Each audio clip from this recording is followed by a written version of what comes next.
ആടുകളുണ്ട്. ഷെറാ ബീറ്റല്ലേ ഇത് കണ്ടില്ലേ? അതിന്റെ കുട്ടികൾ അവർ 3 ദിവസമായി പ്രസവിച്ചിട്ട്. ലിറ്റർ മേലില്ല ചെരുവും പിന്നെ ഉണ്ടോ? കള്ളമല്ലല്ലോ. ഞാൻ ചുമ്മാ കാണിക്കാൻ വേണ്ടിയല്ല, എന്നും കൊടുക്കും. പിന്നെ മരുന്നുകാർ വന്നാൽ ഞാൻ പൈസ അവര് ചോദിക്കത്തില്ല.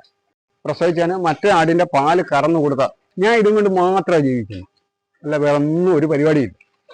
ക്യാമറ വെച്ചിട്ടാണ് അല്ല, ക്യാമറ അല്ല, പെരക്കകത്ത് മൊത്തം ക്യാമറ വെച്ചിട്ടുണ്ട്.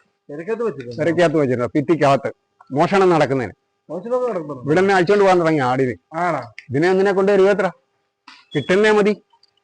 എനിക്കല്ല അറിയത്തുള്ള എത്ര രൂപ, 85,000 രൂപ പറഞ്ഞാൽ ആണിക്കുന്നു. കൊടുത്തില്ല. 85,000 രാജസ്ഥാനിൽ കിട്ടത്തില്ല. ക്വാളിറ്റിയാണ് നോക്കേണ്ടി ആടിന്. അല്ലാതെ എന്നിട്ട് പിന്നെ 10 രൂപയുടെ 5 രൂപയുടെ മേടിച്ചോണ്ട് വന്നിട്ട് അതുകൊണ്ട് അവിടെ വില കുറച്ച് കിട്ടിയെന്ന് പറഞ്ഞിട്ട് കഥയില്ല. അല്ല, ഏതൊരു സാധനം മേടിക്കുമ്പോൾ ക്വാളിറ്റിയാണ് നോക്കുന്നത്. അതേ ഞാൻ പറഞ്ഞോളൂ. ഈ കളിയാക്കുന്നവരും കമന്റ് ചെയ്യുന്നവരും ഇട്ടോട്ടെ, എനിക്ക് വളരെ സന്തോഷം. എനിക്കത് ഈ തെറ്റുകുറ്റങ്ങൾ വന്നാൽ തിരുത്താവല്ലോ. പക്ഷെ ഇവരൊരെണ്ണതിനെ ഇതുപോലെ മേടിച്ചൊന്ന് വളർത്ത്. വെല്ലുവിളിയായിട്ട് പറയുന്നത് വെല്ലുവിളിയാ. എന്നിട്ട് പറ അവന്റെ ആദ്യം അടിക്കുവാണ്, മറ്റേ അടിക്കുവാണ്, മറിച്ച് അടിക്കാണ്, അവന്റെ വീമ്പിളക്ക് കണ്ടില്ലയോ? ഞാനൊരു വീമ്പ് കിളക്കുന്നില്ല. ഇഷ്ടമുള്ളവർ വന്ന് മേടിച്ചാൽ എനിക്ക് വിരോധമൊന്നുമില്ല. എത്ര ആടുകളുണ്ട് മൊത്തത്തിൽ? ഇപ്പൊ 17 ആടുണ്ട്. കുട്ടികളെല്ലാം കൂടെ കൂട്ടി. കുട്ടികളായി വരുന്നേ ഉള്ളൂ നമുക്ക് കൊടുക്കാൻ. ആൾക്കാർ വിളിക്കുന്നുണ്ട്, കുട്ടികളില്ല. പറഞ്ഞ മനസ്സിലായി?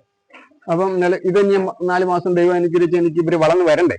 പിന്നെ ഇതിനകത്ത് സാമ്പത്തികം മുടക്കാനില്ലാത്തതുകൊണ്ടാണ് എനിക്ക് ഏറ്റവും പറ്റി കിടക്കുന്ന ഒരു കുഴപ്പം. അല്ലേ വെളിയിൽ നിന്ന് ചനയാടുകളെ കൊണ്ടുവന്ന് ഇവിടെ പ്രസവിച്ച കുട്ടികളെ ഉത്പാദിപ്പിച്ച് കൊടുക്കാന്ന് ഇഷ്ടം പോലെ ഉണ്ട്. ആൾക്കാർ വിളിക്കുന്നുണ്ട് ഇപ്പൊ സാമ്പത്തികം മുടക്കാന്ന് പറഞ്ഞു.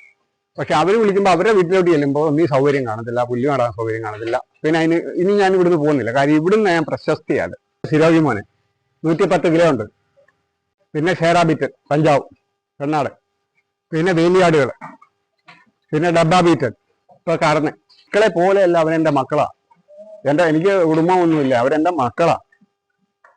ഒരെണ്ണത്തിനെ കൊടുക്കാതെ ഇത് പിടിച്ചിരിക്കാൻ പറ്റില്ല. ഒരു കുറ്റിയെ കൊടുക്കുമ്പോൾ എന്റെ ചങ്ക് പറഞ്ഞു പോകും. നമ്മളെ മക്കളെ എങ്ങനെ വേറൊരാൾക്ക് കൊടുക്കുന്നു? അല്ലെ, നമ്മുടെ സൗകര്യ കല്യാണം കഴിച്ചു കൊടുക്കുമ്പോൾ നമുക്ക് എന്തുമാരം പ്രയാസം ഉണ്ടാവും. എന്ന് പറഞ്ഞാൽ എൻ്റെ ഒരു കുഞ്ഞിനെ പിടിച്ചു കൊടുക്കുമ്പോൾ ഞാൻ ചങ്ക് കൂട്ടിയാ കൊടുക്കുന്നു. കാര്യം ഞാൻ നോക്കുന്ന പോലെ അവർ നോക്കില്ല. ചിലർ നോക്കും കേട്ടോ. ഇല്ല, എല്ലാവരെയും പറയരുത്. എന്നെക്കാട്ടി വൃത്തിക്ക് നോക്കുന്നവരുണ്ട്. എല്ലാവരും നമ്മൾ പറയല്ലോ. ഭയങ്കര പണക്കാർ ഇവിടെ വന്നിട്ടുണ്ട്. പിന്നെ തൊടുപുഴയ്ക്ക് അപ്പുറത്തൊന്നും ഒരു ഭയങ്കര പണക്കാർ ഇവിടെ വന്നു. അവര് വന്നുടനെ ഓടി വന്ന ആട്ടുകുട്ടിയെ ഞാൻ അവരായിട്ട് വണ്ടിയൊക്കെ കണ്ട് നമ്മൾ ഭയന്നു ഒഡീശ്വര. പക്ഷെ അവരൊക്കെ കുട്ടിയോടുള്ള സ്നേഹം ഞാൻ മനസ്സിലാക്കി. പണമുണ്ടെന്ന് പറഞ്ഞിട്ട് കഥയുണ്ടോ? അവരോട് ഒരാളും ചെയ്ത കാര്യമാണ്. ഞാൻ ഇവിടെ പലരും വരുമ്പോഴും നോക്കും. ചിലര് കുട്ടികളെ കാണുമ്പോൾ ഒഴിഞ്ഞു മാറി. അവർ ഓടി വന്ന കുട്ടിയെ കണ്ടപ്പോൾ എടുത്ത്, എനിക്കറിയാം മക്കളെ സ്നേഹിക്കത്തില്ല, അതുപോലെ അവർ സ്നേഹിക്കും. അപ്പൊ ഞാൻ ലോകത്ത് പണമല്ല വരും. പെണ്ണാടിനെ ഇങ്ങനെ വരത്തുള്ളൂ. പെണ്ണാടിന് ഇങ്ങനെ വരണേ നല്ല നേരം ചോദിക്കണം, കിട്ടത്തില്ല. പിന്നെ ഈ കളറ് ഇത് മുറിയാതെ, ഈ ഷെയ്ഡ് മുറിയാതെ, ഇവിടെ 2 ചുഴി. എന്നെ സാറേന്ന് വിളിച്ചാലും ഞാൻ പറഞ്ഞു, ഞാനൊരു കർഷകൻ, എന്നെ സാറേന്ന് വിളിക്കണം. അതെനിക്കിഷ്ടമല്ല. ഷെയ്ക്കാൻ്റെ വരില്ല. ഇത്ര നീറ്റായിട്ട് ഇട്ടോട്ടാണ് കാര്യങ്ങൾ ഓടുന്നത്. ഇവിടെ ആളുണ്ടെന്ന് കയറി എന്നെ പറയുമായിരുന്നു.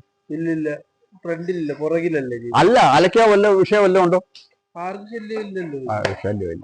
അപ്പൊ അങ്ങനെ ഞാൻ അവരെ വളർത്താൻ. എൻ്റെ മക്കളാ അവര്. ഞാൻ തിന്നില്ലേലും ഞാനിങ്ങനെയൊക്കെ ഇരിക്കും, തിന്നില്ലേലും അവർക്ക് കൊടുക്കും കയറ് നിറച്ചാൽ. അതുകൊണ്ടാണ് ഈ ആടുകൾ ഇങ്ങനെ ഇരിക്കുന്നത്. അല്ല ഇവിടുന്ന് ഇപ്പോൾ ഒരു കുട്ടിയെ കൊണ്ടുപോയിട്ട് മേടിച്ചോണ്ട് പോയി നോക്കാതെ ഇട്ടിട്ട് പറയുക പൊങ്ങിയടുത്തൊന്നും മേടിച്ചോണ്ട് ഇല്ലാത്ത വില കൊടുത്ത് കൊണ്ടുവന്ന് അങ്ങനെ പറ്റിയെന്ന് എന്നോട് പറയാം. ഞാൻ എല്ലാവരും പറഞ്ഞു കൊടുക്കും. ഇഷ്ടമുണ്ടേ കൊണ്ടുപോയാണ്. ഈന്തപ്പഴോ ഒത്തിരി അല്ല, ഈ 2 മുട്ട, മീനെണ്ണ, ഇതൊന്നും മുട്ടന്മാർക്ക് ഞാൻ കൊടുക്കില്ല. പിന്നെ മുട്ടന്മാരെ എല്ലാം വാഷ് ചെയ്യും, കുളിപ്പിച്ച് വൃത്തിയാക്കി. ഇപ്പൊ വെള്ളം ഇല്ലാത്തതുകൊണ്ടാണ്. മറ്റേ ഇവിടെ എന്നാലും എന്തെങ്കിലും വൃത്തികേടുണ്ടോ? അപ്പം ഇത്ര വലിയ വീട്, അമ്മമാരുടെ വീടാ ഇല്ല കിടക്കുന്നത്. ഇല്ല നടുക്കിയിരിക്കുന്നു. ഇവിടെ മോൻ 4 ലിറ്റർ പാല് കിട്ടും.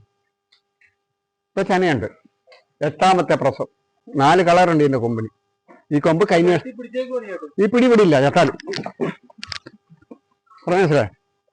പത്തനംതിട്ട ജില്ലയില് കോന്നിയില് പൈനാമൺ തേക്കുമല ആടുവിജയൻ എന്ന് പറഞ്ഞാൽ എല്ലാവർക്കും അറിയും.